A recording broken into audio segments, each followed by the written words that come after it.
السلام علیکم ناظرین، امید ہے آپ سب خیریت سے ہوگے۔ آج کی سٹوری ہے کہ ایک لڑکی کی درد بھری داستان۔ ایک پٹھان لڑکی کی آپ بیتی جو ایک نامحرم سے بات کرتی ہے، پھر محبت، پھر بلیک میلنگ، پھر اذیت، تو بعد میں کیا ہوتا ہے آئیے سنتے ہیں اس کی اپنی زبانی۔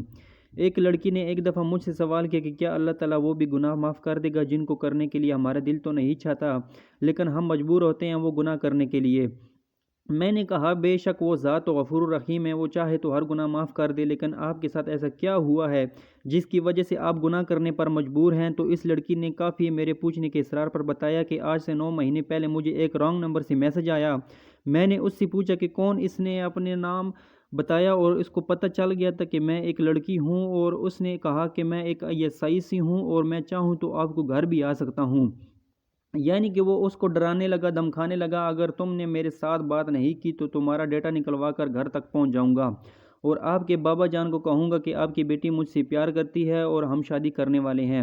اس لڑکی نے کچھ دن بات کی تو اس نے بڑے پیار سے بات کرنی اور اس کو پھسلانے کی کوشش کرنی کہ مجھ سے شادی کرو اور اپنے گھر بات کرو، حالانکہ اس گھٹیا انسان کی پہلے ہی شادی ہو چکی تھی، ایک بیٹا بھی تھا، لیکن وہ جان بوجھ کے اس کو ڈراتا کہ میں دوسری شادی تم سے کروں گا، اگر نہ کی تو تمہارے بابا سے بات کروں گا۔ یعنی کہ جو بھی ہو رہا تھا صرف ایک ڈر کی وجہ سے کہ لڑکی ڈرتی تھی کہ بابا کو پتہ نہ چل جائے اور ان کی عزت بچی رہے۔ وقت کے ساتھ ساتھ آہستہ آہستہ لڑکی کو اس پہ اعتماد ہونے لگا اور اس نے تصویر مانگنی تو کچھ دیر کے انکار کے بعد لڑکی سینڈ کر دیتی، کیونکہ نہیں سینڈ کرتی تو پھر سے دھمکی لگاتا۔ خیر 9 مہینے کے بعد اس لڑکی نے مجھے یہ سب کچھ بتایا کہ 9 مہینے سے میں ایک غلطی کی وجہ سے جہنم میں جل رہی ہوں، مجھے بتا دیں کہ کیا خدا مجھے معاف کر دے گا؟ چونکہ میں یہ چاہتی نہیں لیکن میں مجبور ہوں، میرے پاس اس کی بات ماننے کے سوا کوئی دوسرا راستہ نہیں ہے۔ میں نے اس کی رہنمائی شروع کی، جتنا ہو سکتا تھا کرنے کی کوشش کی اور کہا کہ سب سے پہلے تو اس کا نمبر بلاک کریں اور اپنا نمبر بدل لیں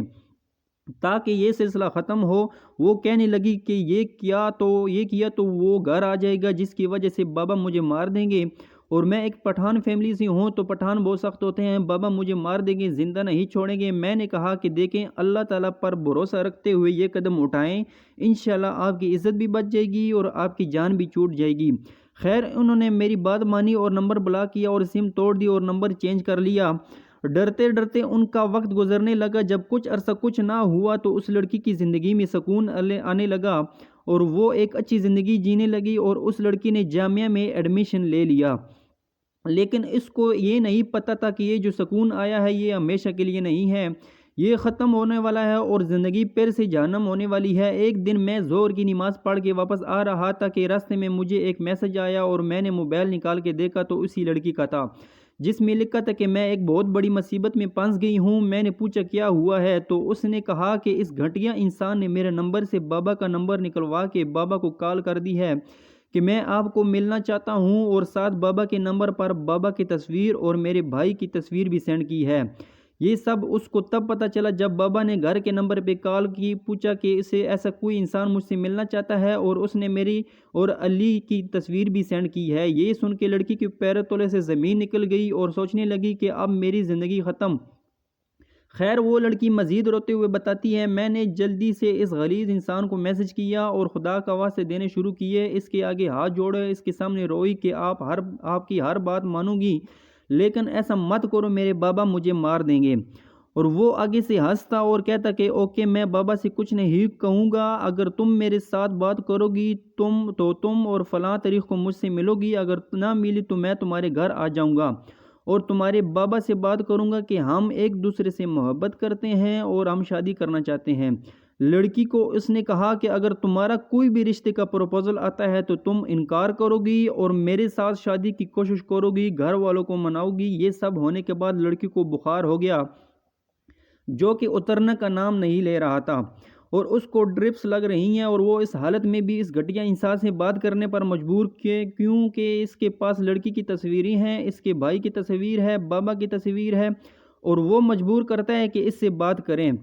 اور وہ اس حالت میں بھی سو نہیں پا رہی کہیں بابا کو بتا نہ دے۔ تو پیاری بہنوں، یہ ایک کہانی نہیں ہے، یہ ایک لڑکی کی آپ بیتی ہے اور جو ابھی بھی جاری ہے۔ ہم کسی بھی نامحرم سے بات کر لیں، شروع میں آپ کو بہت اچھا لگے گا اور وہ آپ کا بہت خیال کرے گا اور وہ آپ کے کھانے، آپ کے بیمار ہونے کے بارے میں فکر مند ہوگا، لیکن جب وقت بدلے گا تو حالات بھی بدل جائیں گے۔ واقعات بھی بدل جائیں گے، کیونکہ مرد کو جب آپ کے علاوہ ایک اور لڑکی میسر ہوگی تو آپ کو چھوڑ دے گا، مصروفیت کے بہانے بنائے گا، اور اس وقت آپ کے پاس سوائے پشیمان ہونے کے کوئی بھی چارہ نہیں ہوگا۔ اس وقت سوائے رونے کے اور کوئی چارہ نہیں ہوگا۔ محبت ایک ایسا چارہ ہے جو ہر نامحرم مرد کسی بھی معصوم اور شریف لڑکی کے آگے ڈالتا ہے، کیونکہ وہ جانتا ہے لڑکیاں محبت کی بھوکی ہوتی ہیں۔ کچھ عرصہ تک تو لڑکی ایسے فضول باتوں کو اگنور کرتی ہے، مگر آہستہ وہ پنس ہی جاتی ہے، اور پھر ہوتا ہے مرد کے دماغ کا عقل مندی سے استعمال شروع۔ نامحرم بہت چالاکی سے اسے شیشے میں اتارتا ہے۔ دنیا کے 90% مرد سمجھتے ہیں اگر اسلام میں ان کے پردے کا حکم نہیں تو انہیں ہر قسم کے گناہ کا لائسنس مل گیا ہے، اس لیے ان کو ایک بار بھی اللہ کا ڈر محسوس نہیں ہوتا۔ وہ عورت کی ہر وہ تعریف کرتا ہے جو اس کے دل کو چھو جائے۔ اگر عورت عزت کی بات کرے تو مرد کہے گا کہ وہ اس کی عزت کی حفاظت اپنی جان سے زیادہ کرتا ہے، اور یہی جھوٹ عورت کو چاروں خانے چت کر دیتا ہے۔ تو میری بہنوں، ایک بات یاد رکھو، دنیا میں کسی عورت کی عزت کی حفاظت صرف اس کا محرم کر سکتا ہے، اور نامحرم سے اس کی امید رکھنا دنیا کی سب سے بڑی بیوقوفی ہے۔ ایک آخری بات، میرا یقین کرو، میں سب سے الگ ہوں، تمہیں تو مجھ پر یقین ہی نہیں ہے، دیکھ کر ڈیلیٹ کر دوں گا۔ محبت کے یقین کے لیے ویڈیوز کال کرو، اپنی نازیبہ تصویریں بھیجو، میرا تم پر حق ہے۔ یہ نامحرم کی محبت نیند کے جنکشن کی طرح ہوتی ہے، جس کا نشہ رفتہ رفتہ رگوں میں اترتا ہے۔ شروع میں لگتا ہے کہ وہ نیند پر قابو پا لے گا، مگر انسان مدہوش ہو جاتا ہے، مجبور ہو جاتا ہے، لاچار ہو جاتا ہے، اور جب اسے ہوش آتا ہے تو نہ دنیا سلامت رہتی ہے اور نہ دین، البتہ عمر بھر کا پچھتاوا اور گناہوں کا ایک بوجھ رہ جاتا ہے۔ تو اپنے آپ کو ان شیطانی عمل سے بچائیں تاکہ ہمارے اپنے بھی اس شیطانی عمل سے بچ سکیں۔ امید ہے ناظرین آپ کو یہ میری پوسٹ پسند آئی ہوگی۔ اس طرح مزید اچھی پوسٹ سننے کے لیے میرا چینل سبسکرائب کیجئے اور اس کا بیل آئیکن لازمی کلک کریں تاکہ اس طرح کے مزید اچھی ویڈیو آپ تک پہنچ سکے، اور اگر ہو سکے تو اس ویڈیو کو لازمی لائک اور اپنے دوستوں کے ساتھ شیئر کریں۔ شکریہ۔